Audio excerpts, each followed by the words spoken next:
Ladies and gentlemen, please take your seats. You know, it's an urge we can all relate to. It's that urge to just simply drop everything and walk away. And you know, if you're within the sound of my voice, don't walk away because you must be in the seats with once more. As always, my name is Dave Voigt, and I'm the host of this podcast where we sit down with a wide-ranging variety of industry professionals and we pick their brain about current projects, state of the industry, how they got started, and so very much more in a light and in a conversational fashion. And you know, if you like how we do things around here, I'm going to go out on a limb and assume that you do, because quite honestly, you're listening right now. Subscribe, hit that subscribe button, give us the like, give us the old 5-star rating on your podcast platform of choice. We're pretty much everywhere, like Apple, Amazon, Spotify, Google, and plus we archive every single one of our episodes over at our In the Seats YouTube channel. So if you can give us a like and subscribe there as well, we would absolutely appreciate it. Also, don't hesitate to check us out on social media. We're on Facebook, we're on Twitter, and we're on Instagram, and we're on TikTok, and we're on Letterboxd for all sorts of interesting updates. But finally, and I mean this most importantly because it's the truth, please pay us a visit over at In the Seats, intheseats.ca, for all the latest and greatest from the world of film, television, basically the moving image at large. Because, you know, if we love to watch it and write about it and talk about it, we love it when you come by and read about it and listen about it. So please, pay us a visit and stop on by. On this episode, we got a good one. And this is an interview we did a while back, but things got away from us. We forgot to post. But it is it is a fantastic film that is, quite frankly, one of the better ones that came out in the year of 2022, and it's available on video-on-demand platforms now, but also available on Crave for all you subscribers up here in Canada. It is called Sundown, from writer-director Michel Franco, and it stars Tim Roth as a wealthy man who is vacationing with loved ones at a resort in Acapulco until he receives a phone call. There's been a death in the family, and everyone has to go home, but the man pretends to lose his passport, which delays his return. And he keeps finding reasons to delay his return, and it goes on from there. It is a fascinating character study, and it stars the one and only Tim Roth, as well as Charlotte Gainsbourg, and it's a fantastic piece of cinema from writer-director Michel Franco. But we had the unique pleasure of sitting down with the one and only Tim Roth to talk about his role in this film, and so very much more. But like I said, check out Sundown, which is available on demand or on the Crave subscription service for all those who have it. But first, enjoy our talk with Tim Roth, because between you and me, it is a darn good one. But I mean, obviously, just first off, thank you so much for the time today. I really appreciate this. Oh, pleasure.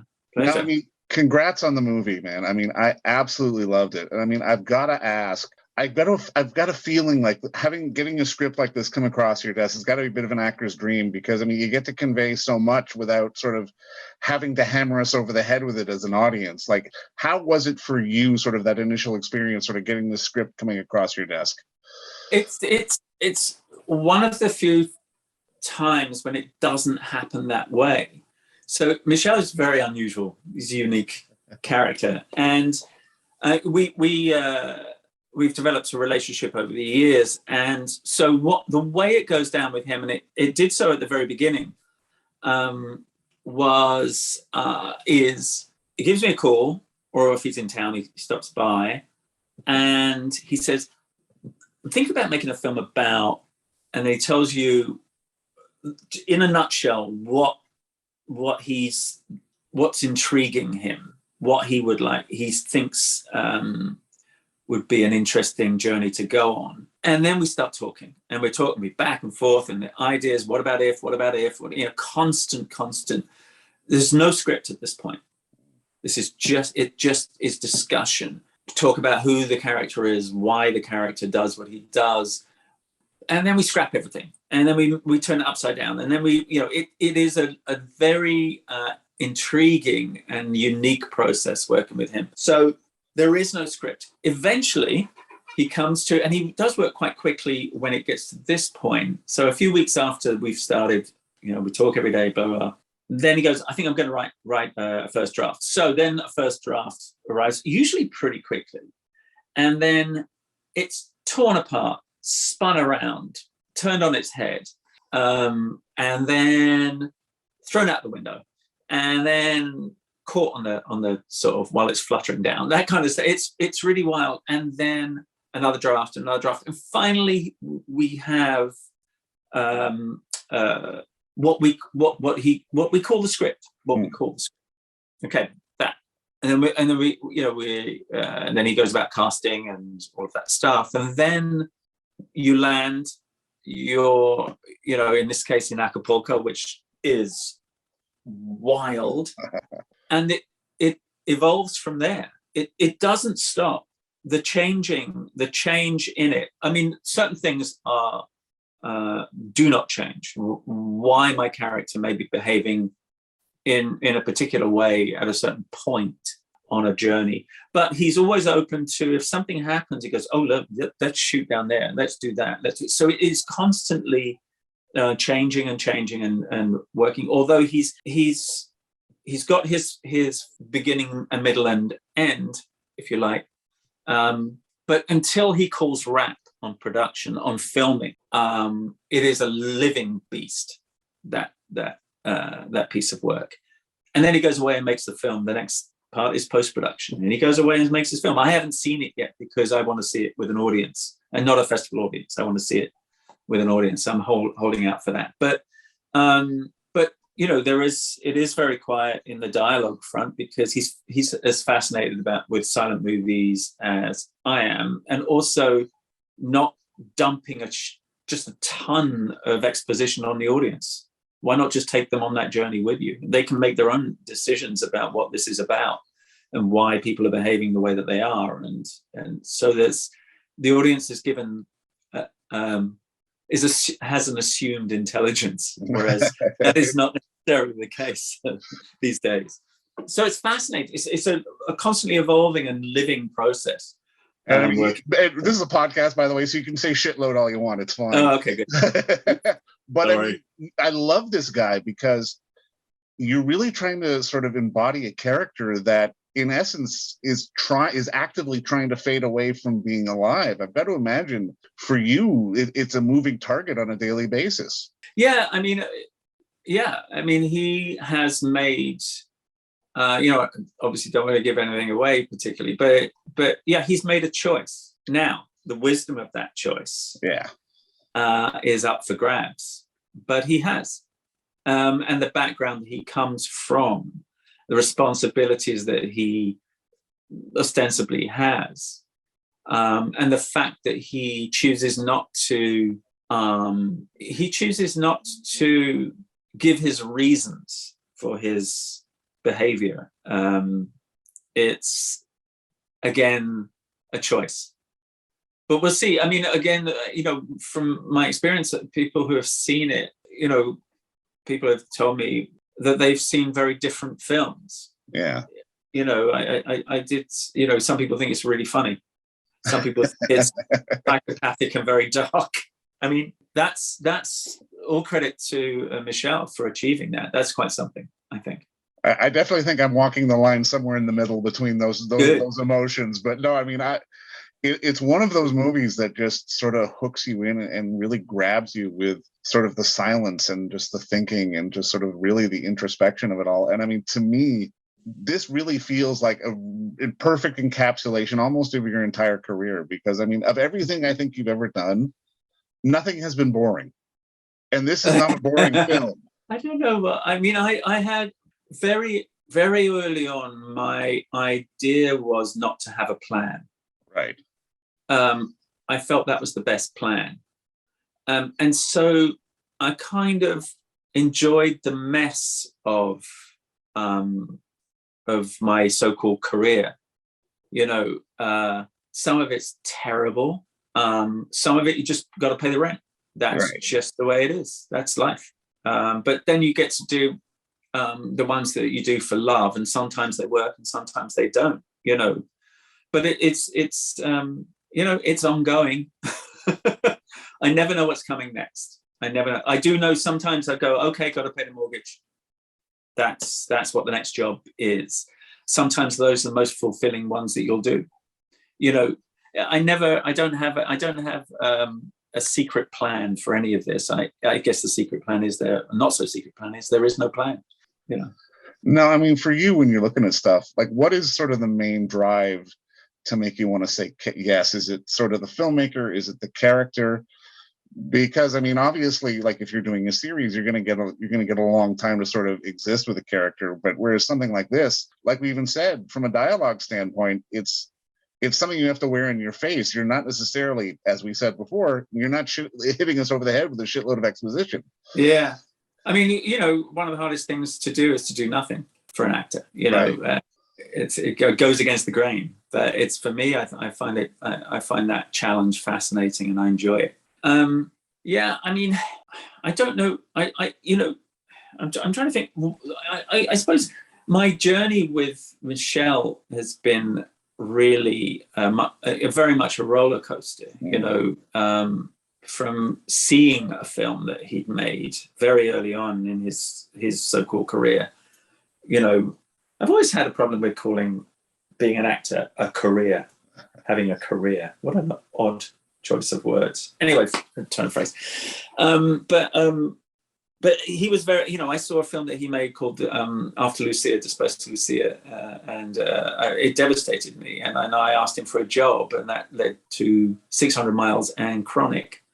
And then from there, we just stayed close. And we're planning something, hopefully, for the one after the film that he's shooting now.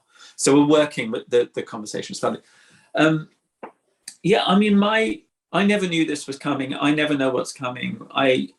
There are certain directors, though, in my life that I've experienced that you kind of hope that you will be back with. And Michel is one of them.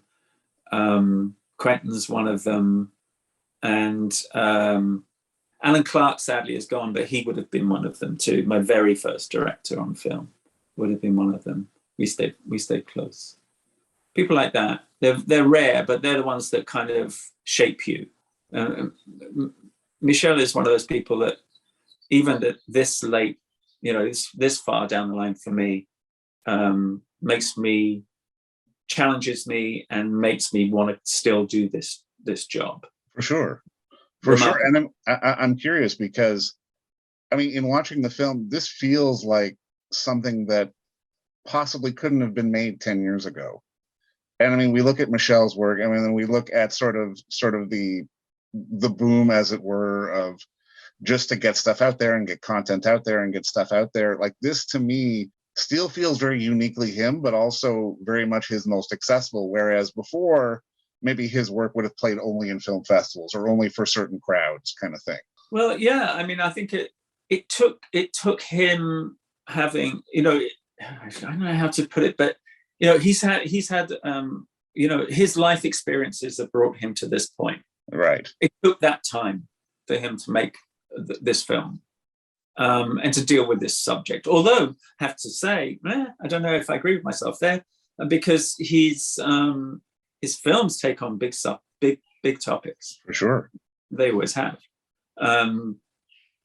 So maybe that's not the case. But yeah, he's matured as a filmmaker. His experiences are happening rapidly. He works fast. He's working now on a film, started shooting, I think it's this week or next week he starts. And then he's already getting ready for the next one. We're in discussion for the next one. So he moves fast. But the decisions that he makes as a filmmaker on set are ever evolving. The quality of decision making, you can see the change. You can see the maturity. Yeah. Now, I mean, just to put a bow on this, I've got to ask, because I mean, like I said before, I've been a big admirer just of your entire canon and a lot of the choices that you've made over the years. But I'm always curious to ask people, like, what was the movie or what was the moment sort of younger in life that had the light bulb go off and say, okay, I want to be an actor. This is inspiring me to be an actor. Well, originally it started when I was at high school, auditioning for a school play as a joke, and then it backfiring, and I had to do it in front of all the bullies was complicated. But the woman that made me do that, I'm still in touch with. Her name's Jill Walker. She was extraordinary. She was one of those rare teachers. She is utterly remarkable. She led me. She showed me, taught me how to audition for stuff and how to find auditions. And I got myself immersed in community theatre, which led to Made in Britain, my first job. That was a game changer. Alan Clark, for me, was a game changer. He got me a job with Mike Leigh, which got me a job with Stephen Frears. So 1, 2, 3 out of the box, that was it, you know. But it was Alan Clark and Chris Menges on camera that really changed. Once I'd arrived there, courtesy of this woman, Jill Walker, once I arrived there, I thought, oh, I like this. This is weird and wonderful. And then there was nothing else apart from, there was nothing else I wanted to do. And then the American end of stuff, 10 years later, Robert Altman brought me to America, and then Quentin Tarantino kept me here. And so Quentin and I would say Alan Clark, Jill Walker, Alan Clark, Quentin Tarantino, and now Michel, I think, very much up there, because there is nothing more challenging or uniquely challenging, I should say, than working with Michel. In the same sense, I would say that of Quentin, but it's a very different room. For sure, yeah. And two very distinct, unique filmmakers, for example, with Quentin and Michel. But what a journey to go on. You know, what an incredible honor it is to go on that journey with these guys. Keep making the weird and keep doing the weird and the wonderful. Keep doing the journey, and man, thank you for the work and congrats on the movie, man. It's a hell of a piece of work. Can't wait for the next one. Thank you very much. And don't forget to visit our friends over at Bay Street Video for all your DVD, Blu-ray rental, or purchasing needs this summer, as they are still open for curbside and some mailing delivery as well. Over at 1172 Bay Street, Toronto, Ontario, Canada, you can give them a call at 416-964-9088. That's 416-964-9088. Or send them an email at baystreetvideoto@gmail.com for any of your DVD and Blu-ray needs.